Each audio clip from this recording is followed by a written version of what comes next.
एक समय की बात है। शर्मा परिवार बड़े प्यार और सौहार्द से रहता था। परिवार में माता पिता, उनकी दो बेटियां और सबसे छोटे भाई आदित्य थे। आदित्य 10 साल का था और परिवार का सबसे चहेता सदस्य। लेकिन उनकी खुशहाल जिंदगी तब बदल गई जब आदित्य अचानक गायब हो गया। वह एक दिन खेलने के लिए घर से बाहर गया और फिर कभी वापस नहीं आया। आदित्य के गायब होने के बाद परिवार बिखर सा गया।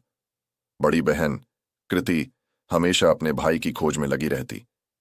माता पिता अब बूढ़े हो चुके थे और उम्मीद खो चुके थे।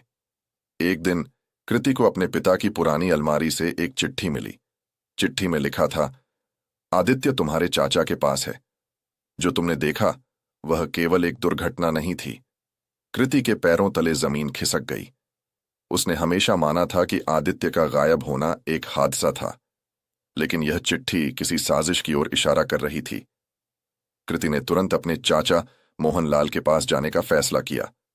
मोहनलाल, जो हमेशा शांत और विनम्र दिखते थे, कृति को देखकर थोड़े असहज लग रहे थे।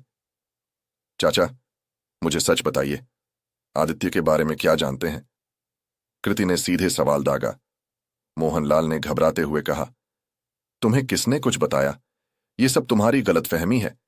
लेकिन कृति ने हार नहीं मानी। उसने चाचा के कमरे की तलाशी ली और वहां से एक पुरानी तस्वीर मिली। तस्वीर में आदित्य एक अनजान जगह पर खड़ा था।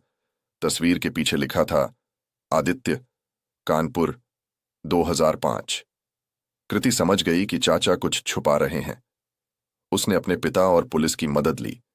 जब चाचा पर दबाव बढ़ा तो उन्होंने स्वीकार किया कि आदित्य को एक पारिवारिक विवाद के कारण उनसे दूर कर दिया गया था। चाचा को लगा कि आदित्य की मौजूदगी से संपत्ति का बंटवारा बदल सकता है, इसलिए उन्होंने उसे कानपुर में एक अनाथालय में छोड़ दिया था। कृति तुरंत कानपुर गई।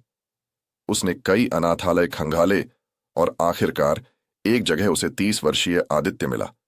आदित्य, जिसे अपने परिवार की कोई याद नहीं थी, अपनी नई पहचान के साथ जी रहा था। कृति ने उसे सच्चाई बताई और उसके साथ घर लौट आई। परिवार के सभी सदस्य भावुक हो गए। माता पिता, जो अपने बेटे को देखने की उम्मीद खो चुके थे, खुशी से रो पड़े। मोहनलाल को उनके किए की सजा मिली। लेकिन सबसे बड़ी जीत यह थी कि परिवार एक बार फिर से साथ हो गया। सच्चाई कभी छुपाई नहीं जा सकती। जब तक प्यार और विश्वास है, परिवार हमेशा एकजुट रहेगा।